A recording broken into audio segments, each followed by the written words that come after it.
Hey guys, I'm in meetings today, so the original plan was we were gonna be able to take some time and do some practice real quick before we took the quiz, but since we had a 2 hour delay today, um, I'm gonna go ahead and still go over some of the things that are gonna be on the quiz today, but you're not gonna have time to go through and try to do them on your own. So you do need a calculator ready to go.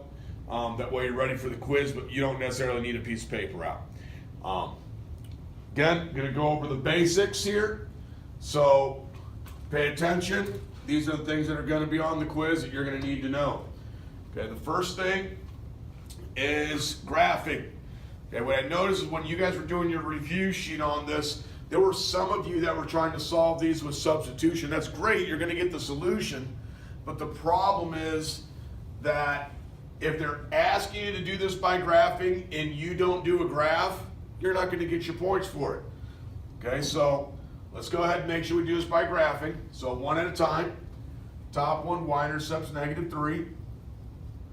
The slope is -1/2. So down 1, right 2. Down 1, right 2. And remember, we make extra points because we're not 100% certain where they're going to match up, and I connect those.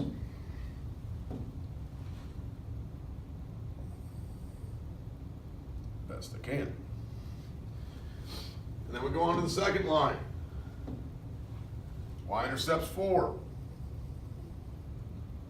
Slope is -4 over 1, so down 4, right 1. Down 4, right 1, and they intersect right there. I still need to go ahead and connect. Okay, so I connect my points still. And then the final answer is actually naming this point where they intersect. Okay, so remember it's x, comma, y. You've got to write your x value first. Some of you did it backwards at first. The x value it's at 2, so 2. For the y value, it's at -4, so -4.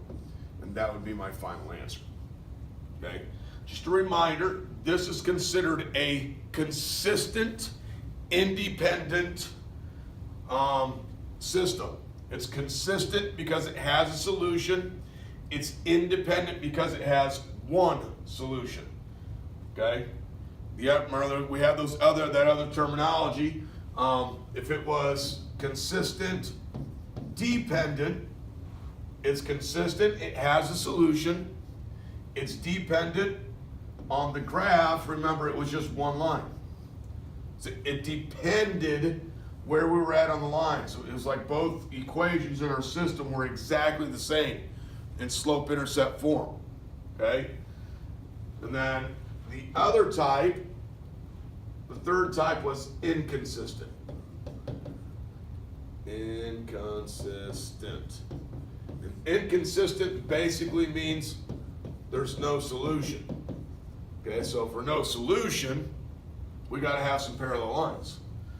Okay, parallel lines never intersect, so it's going to be inconsistent. There's never going to be a solution. Those are the three types, okay, that we talked about with the terminology. Now, the next thing we're going to go over here is just a basic substitution problem. Okay. Now, when we did these, we always had to ask ourselves, do we have a solved equation? And in this particular one, we do. Our solved equation is this second one. Okay? Notice it says y equals. We're looking for an equation that says variable equals. That's the only one that does. Guess it would be helpful if I put the pen back on. So there's my solved one. And then remember, it says y equals, so we're going to find the y, and that's where it's going to go.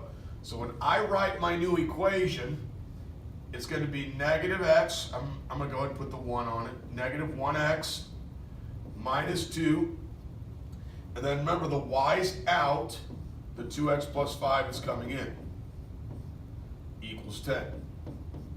And that's the equation that we're going to solve. So I go through the process. And be very careful when you distribute, especially with a negative value. Negative 2 times 2x is negative 4x. Negative 2 times 5 is negative 10. Add my x's together. Negative 1x and negative 4x, same signs, add, keep the sign. Now go ahead and solve my two-step equation. Add 10 to both sides. I get negative 5x equals 20. Finish him. Divide by negative 5, and x equals negative 4. Now, I'm not finished here, and that's sometimes people want to do that. They want to stop right there. I still have to figure out the y value. I know where the x value is when they intersect. They intersect at x is negative 4, but I still don't know what the y value is. So we got to substitute this back in. This is a solution for x. So I have my choice, really. I can put it in for the top x or the bottom x. It's really our choice. But I recommended using the solved equation because typically it's easier to work with. So I'm going to put my negative 4 in for that x, so 2 times negative 4 plus 5. 2 times negative 4 is negative 8. Negative 8 plus 5 is negative 3. And there's my y. And I'm finished. Okay? So that's substitution. The last type that's going to be on here that we need to go over is a word problem. Now, you're going to have a similar type of word problem. Just keep in mind, okay, let's go through what we've been practicing on these. So first thing, make sure you read the whole thing. Okay, second, I'm going to start setting up my information. So I should see you annotating, and I should see you organizing the information. Okay, so for John's Butcher Shop, okay, a $50 processing, and then an additional $3.50 per pound. And then for Martin's Butcher, say 4 per pound, and a processing fee of $10.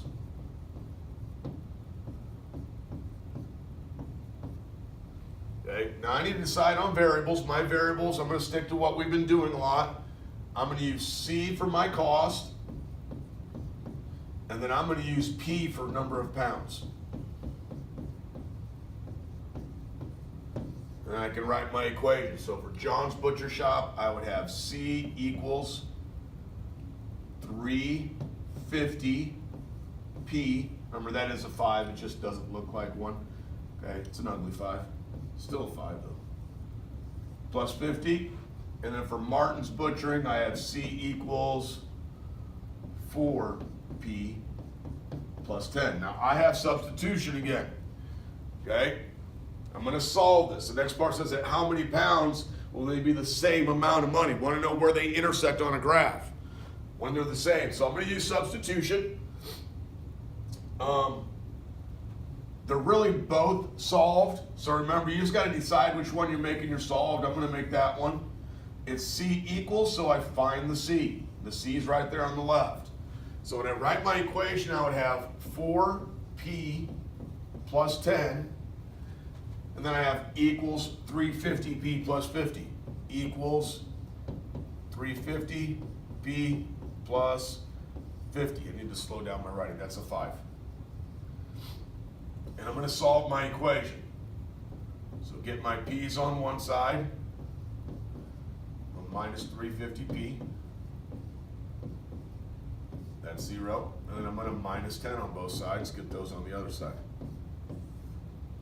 Add these up. I get 0.50P equals 40. Finish him. Divide by 0.50. And I get 80. Okay? So at 80 pounds, both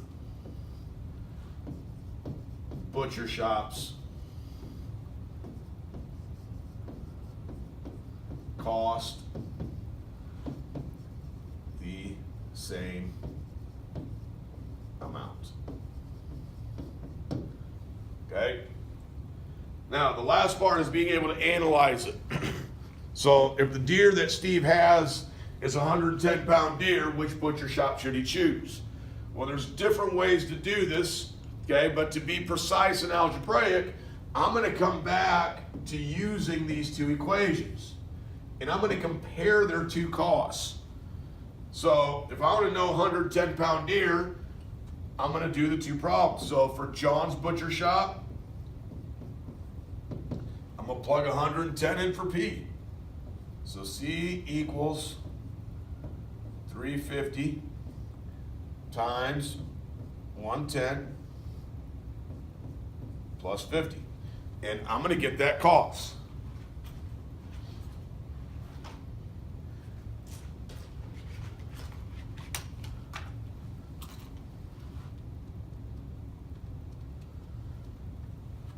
It's going to give me 385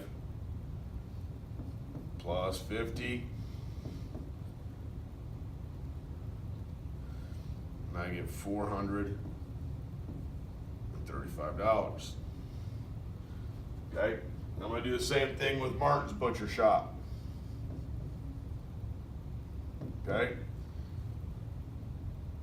so I'm going to get, using that equation, C equals 4 times 110 plus 10.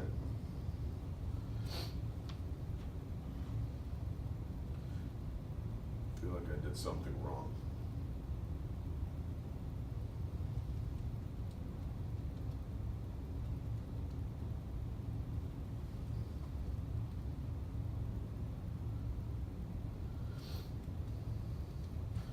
Multiply, I get 440 plus 10, and I get 450. So if I'm comparing these two prices, okay, I'm going to choose John's Butcher Shop.